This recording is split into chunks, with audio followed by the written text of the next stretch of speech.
One. Hey folks, Simon T. Bailey with the Bailey Daily. I'm here in Cedar Rapids, Iowa with my friend Dr. Molly Marty, and we've known each other almost 15 years, and she found out I was coming to Cedar Rapids, and I said, wait, Molly, you gotta be on the Bailey Daily. So first of all, Molly is an attorney, a psychologist, what they would call in Boston, wicked smart, a professor at University of Iowa, and she's written a book called Walking with Justice. And she has a quote in this book that I love that says, your value lies not in status or title, but in the roots of your character and depth of your compassion. I love this quote. Molly, tell us about your work in resilience and why others should be more resilient in what they do.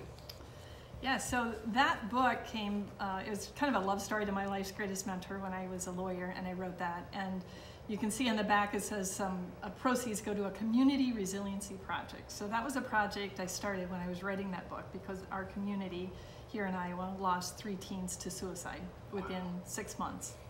And I knew, and there were more kids, attempting.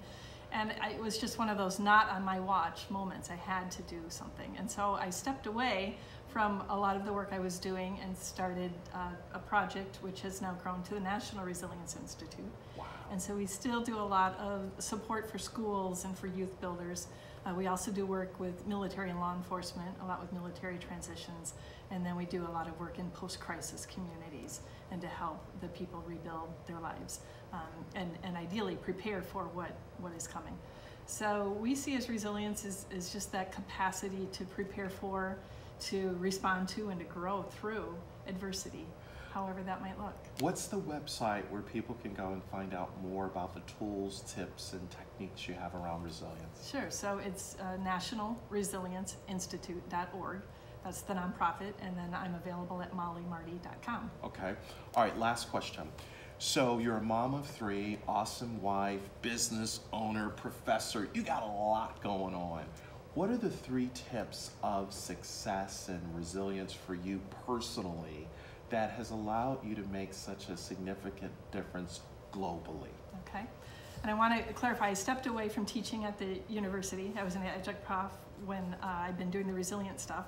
But this year I added a new title. I'm now a cancer survivor. So 11 months ago, I had surgery, removed 3 cancerous tumors, an unfortunate family tradition. So I've learned probably more in the life school than I could teaching anyway.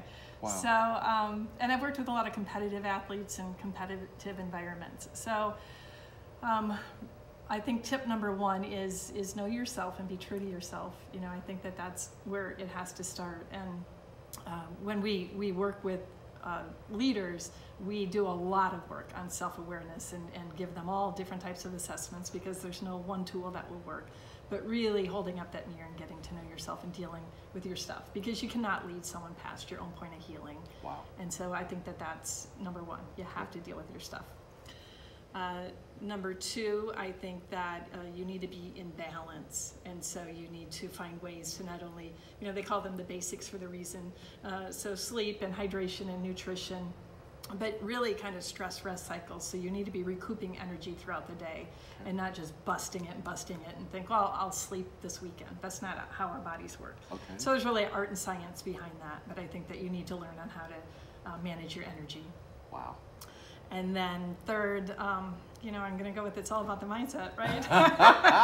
And Sure. a lot goes into that. Sure. But there's a tremendous amount that we can do. And just a fascinating area I've been looking at recently, we know the power of placebos, right? We now have a power of nocebos, a whole different area of research, because there are people that will overdose, thinking they've overdosed. They go to ERs showing symptoms with their blood pressure and their pulse, acting as if they've just taken a bottle of pills. And then when a doctor comes in and says, no, wait, you were having the placebo. Wow. But just because they thought they had overdosed, they started to exhibit all of these symptoms. So I think that's just a great sample of how powerful our minds are. Wow. And how we can harness more and more of that power to create lives not only of thriving for ourselves, but service. That's what the book says. Wow. That's what gives meaning to our life, is our service to others. Where can people get the book? It's available at Amazon. It's available via mollymarty.com. Okay.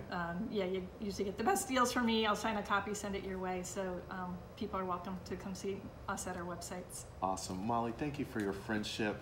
And folks, that's the Bailey Daily, live from Cedar Rapids, Iowa, with my friend Dr. Molly Marty. Follow her today, like now, okay? Remember, I love you, I believe in you, and there's not a darn thing you can do about it. Thank you so much.